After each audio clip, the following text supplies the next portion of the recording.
नमस्कार, बहुत स्वागत है आप सभी का। आप देख रहे हैं न्यूज 18 राजस्थान। आपके साथ मैं हूं ममता तिवारी और मैं हूं आपके साथ प्रियंका राय। बुलेटिन की शुरुआत बड़ी खबर के साथ करेंगे। लोकसभा चुनाव से जुड़ी ये बड़ी खबर आपको बता दें, पीएम मोदी के तूफानी प्रचार से जुड़ा बड़ा अपडेट सामने आ रहा है। गुजरात में प्रधानमंत्री नरेंद्र मोदी शंखनाद करेंगे।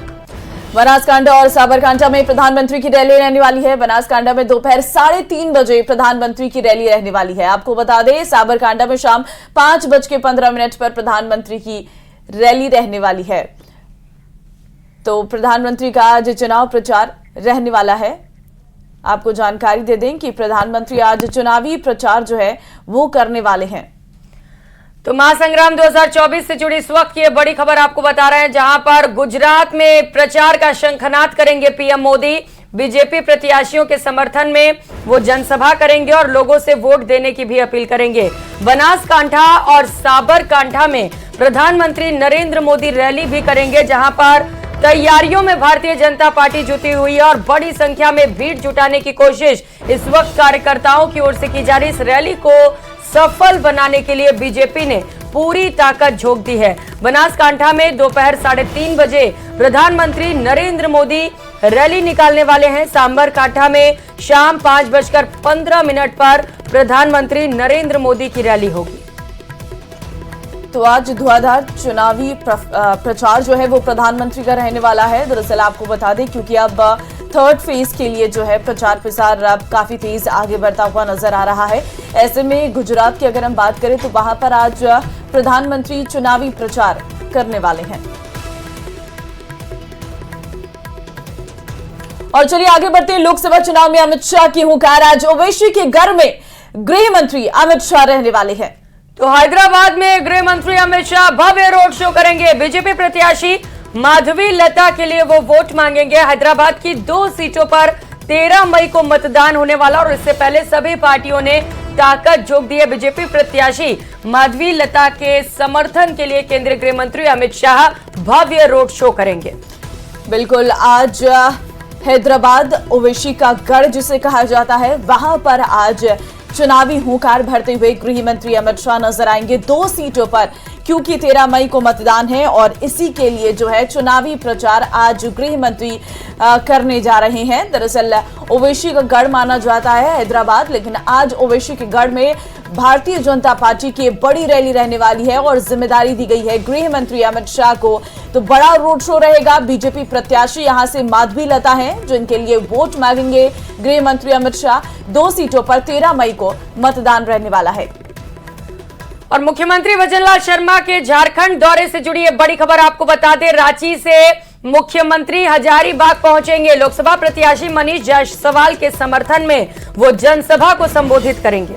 नामांकन कार्यक्रम में भाग लेंगे। दोपहर बाद जयपुर के लिए रवाना हो जाएंगे। तो फिलहाल आपको जानकारी हम दे रहे हैं, जहां पर झारखंड दौरे पर आज सीएम रहने वाले हैं, जहां पर लोकसभा प्रत्याशी मनीष जायसवाल के समर्थन में ये नामांकन सभा रखी गई है, जिसमें भाग लेंगे मुख्यमंत्री भजनलाल और दोपहर बाद जयपुर के लिए वहां से रवाना भी हो जाएंगे। रांची मारवाड़ी समाज द्वारा राजस्थान के मुख्यमंत्री भजनलाल शर्मा को सम्मानित किया गया। इस दौरान सीएम ने कहा कि झारखंड के 14 में से 14 लोकसभा सीट हम जीतेंगे। भ्रष्टाचार को जड़ से समाप्त करना है। प्रधानमंत्री के नेतृत्व में देश का विकास हो रहा है। तो फिलहाल भ्रष्टाचार को जड़ से खत्म करना है, सीएम की ओर से कहा गया, जहां पर मारवाड़ी समाज की तरफ से सीएम का आभार सम्मान जो है वो जताया गया है। दरअसल राजस्थान में चुनाव प्रचार अब क्योंकि थम गया है, 2 चरण में चुनाव थे, खत्म हो गए हैं। अब ऐसे में अन्य प्रदेशों की जिम्मेदारी जो है वो सीएम भजनलाल यहाँ पर निभाते हुए नजर आ रहे हैं। और रांची जब पहुंचे तो वहां पर उन्होंने कहा कि झारखंड 14 से 14 सीटें जो है वो भारतीय जनता पार्टी के खाते में आएगी। तो भ्रष्टाचार को एक बार फिर से बड़ा मुद्दा बनाने की कोशिश भी बीजेपी की ओर से की जा रही है। बीजेपी का कहना है कि जो भ्रष्टाचारी हैं हम उन पर नकेल कस रहे हैं। प्रधानमंत्री नरेंद्र मोदी लगातार कहते हैं कि विपक्ष कहता है भ्रष्टाचार बचाओ।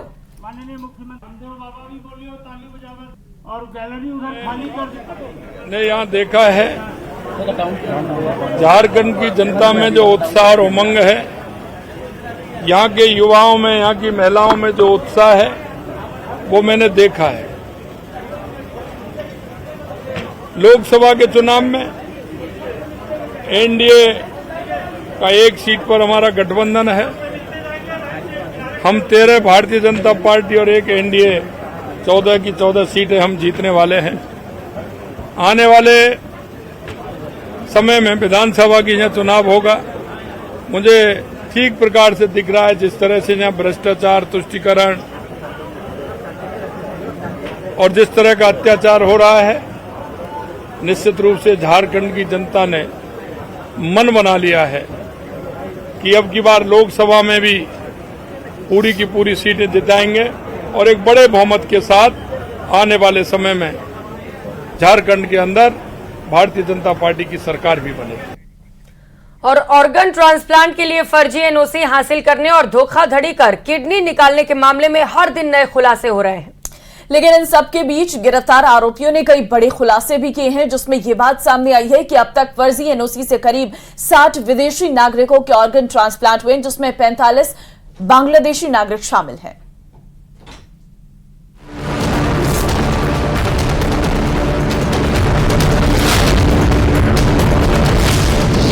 ऑर्गन ट्रांसप्लांट के लिए फर्जी एनओसी का मामला। 3 मई तक पुलिस रिमांड पर तीनों आरोपी।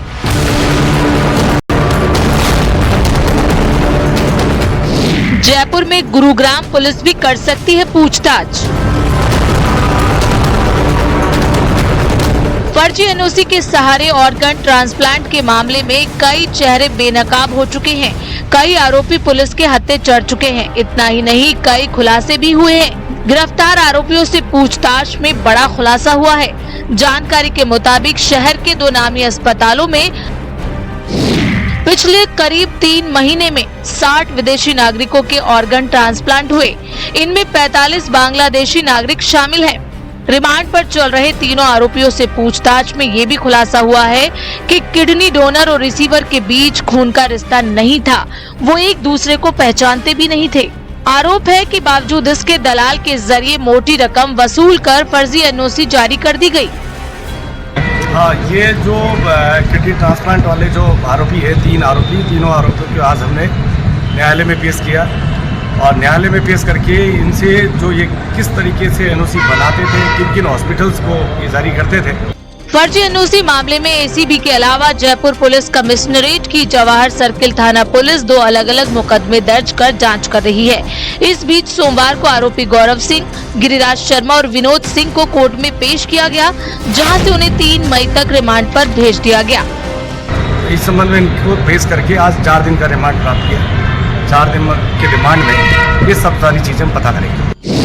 फर्जी एनओसी के सहारे ऑर्गन ट्रांसप्लांट के मामले में आरोपियों को आमने सामने बैठाकर और फिर अलग अलग कर पूछताछ की जा रही है। केस की जांच गांधीनगर के एसीपी गोपाल सिंह ढाका को सौंपी गई है। इसमें गौरव सिंह एसएमएस अस्पताल में ऑर्गन ट्रांसप्लांट विभाग का सहायक प्रशासनिक अधिकारी है, जबकि गिरिराज शर्मा और विनोद सिंह फोर्टिज अस्पताल के ऑर्गन ट्रांसप्लांट के कोऑर्डिनेटर हैं। अप्रैल की शुरुआत में प्रदेश में जहां फर्जी एनओसी के सहारे ऑर्गन ट्रांसप्लांट का खुलासा हुआ, वहीं गुरुग्राम में बांग्लादेशी नागरिक की किडनी जयपुर में निकालने के मामले की जानकारी आई, जिसके बाद तस्करी का मामला भी दर्ज किया गया। एक आईपीएस के नेतृत्व में एसआईटी की टीम गठित की गई, लेकिन मेडिकल विभाग ने जयपुर पुलिस के जरिए केस की जांच के लिए एसआईटी की अनुशंसा को नहीं माना। साथ ही अभी तक सिर्फ रिश्वत के लेन देन तक ही मामले को माना जा रहा है, जिसके चलते पुलिस किसी ठोस नतीजे तक नहीं पहुंच पाई है। जयपुर से न्यूज़ 18 राजस्थान के लिए विष्णु शर्मा की रिपोर्ट। और कोटा से एक बड़ी खबर आपको देंगे, जहां पर पेपर सॉल्वर गैंग से चौंकाने वाले खुलासे हुए। 10 से 15 लाख लेकर कराए थे पेपर सॉल्व।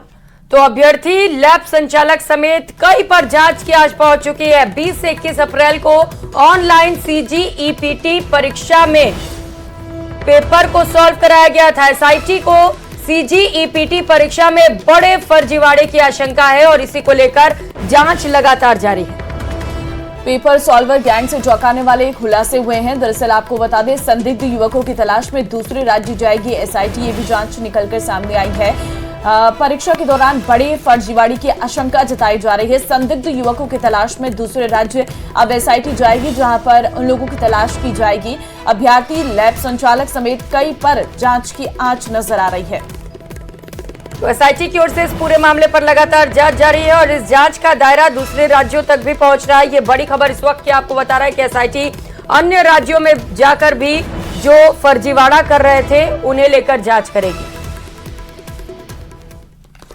वो जाके वहाँ जब पकड़ा गया और उनसे पूछताछ करी गई तो वाकई में उनके पास में उनके मोबाइल्स में इस तरह के मटेरियल मिले जो पेपर लीक से संबंधित थे।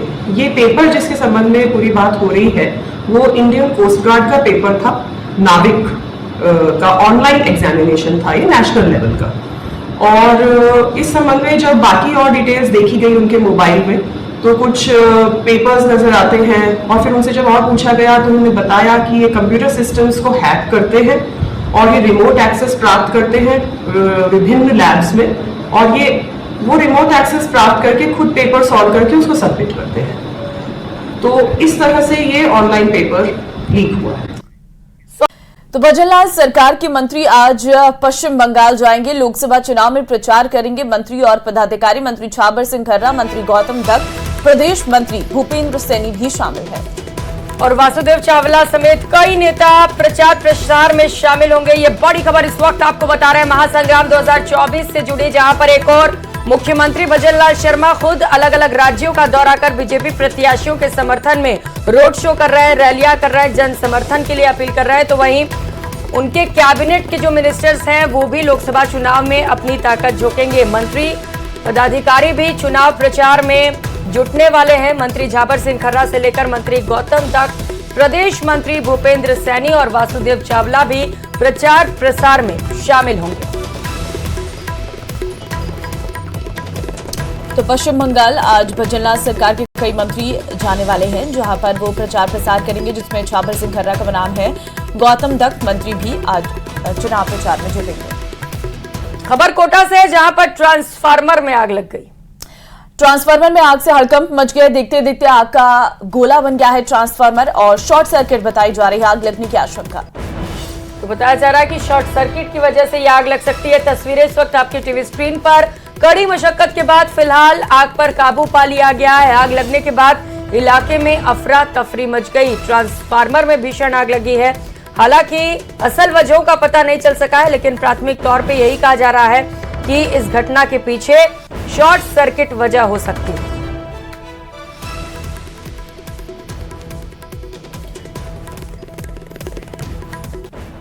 ब्रिटेन की एक अदालत ने में एस्ट्राजेनेका वैक्सीन के साइड इफेक्ट को लेकर कंपनी ने एक बड़ी बात बताई थी। इससे दुनिया भर में इसके खतरे को लेकर बात की जा रही है। भारत में वैक्सीन को लेकर एक्सपर्ट्स का कहना है कि पैनिक होने की जरूरत नहीं है। कैसे, इस रिपोर्ट में देखिए।